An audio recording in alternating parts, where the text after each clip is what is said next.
भुट्टो की सजाए मौत में सुप्रीम कोर्ट कसूरवार है या martial law administrator chief justice Pakistan Qazi Faizi Zaki Ibrahimi. 9 रुकनी लॉर्जर बेंच ने जुल्फकार अली भुट्टो की सजाए मौत के खिलाफ रेफरेंस पर समाअत की।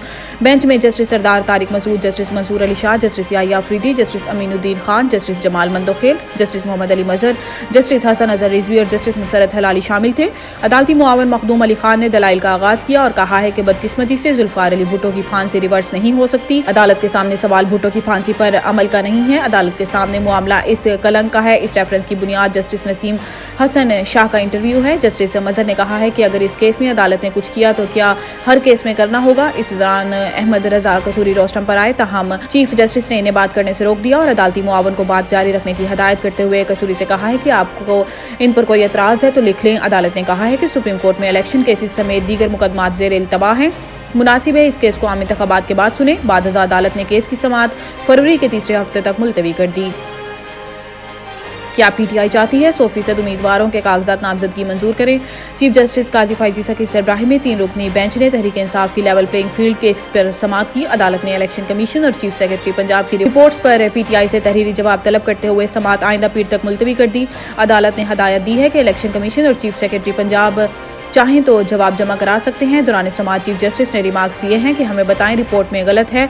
चीफ सेक्रेटरी पंजाब के तहरीरी जवाबात में अगर कोई गलत बयानी की गई है तो हमें तहरीरी तौर पर बताएं। ज़बानी बात ना करें, जुमलेबाजी ना करें, बताएं आपके लिए क्या ऑर्डर जारी करें। अगर मुल्क के किसी इदारे पर एतमाद नहीं तो बताएं, हम हुक्म देते हैं।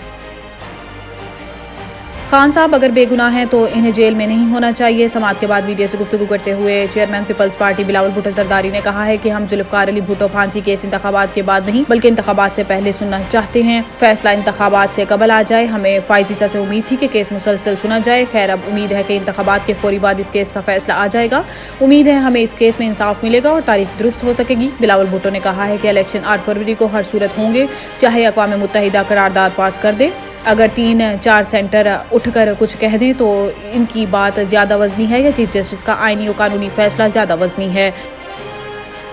दहशतगर्द कभी भी अपने मज़मूम मकासद में कामयाब नहीं होंगे। वज़ीर आज़म का बयान। निगरान वज़ीर आज़म ने दहशतगर्द हमले में शहीद होने वाले पुलिस एहलकारों को दुआ दी और इनके अहल खाना से इज़हार ताज़ियत की। इन्होंने हमले में ज़ख्मी होने वालों की जल्द सेहतयाबी की दुआ की और इन्हें हर मुमकिन तिब्बी इमदाद फराहम करने की हदायत भी की। अपने बयान में निगरान वज़ीर आज़म ने कहा है कि पूरी कौम सिक्योरिटी एहलकारों और पोलियो वर्कर्स को सलाम पेश करती है।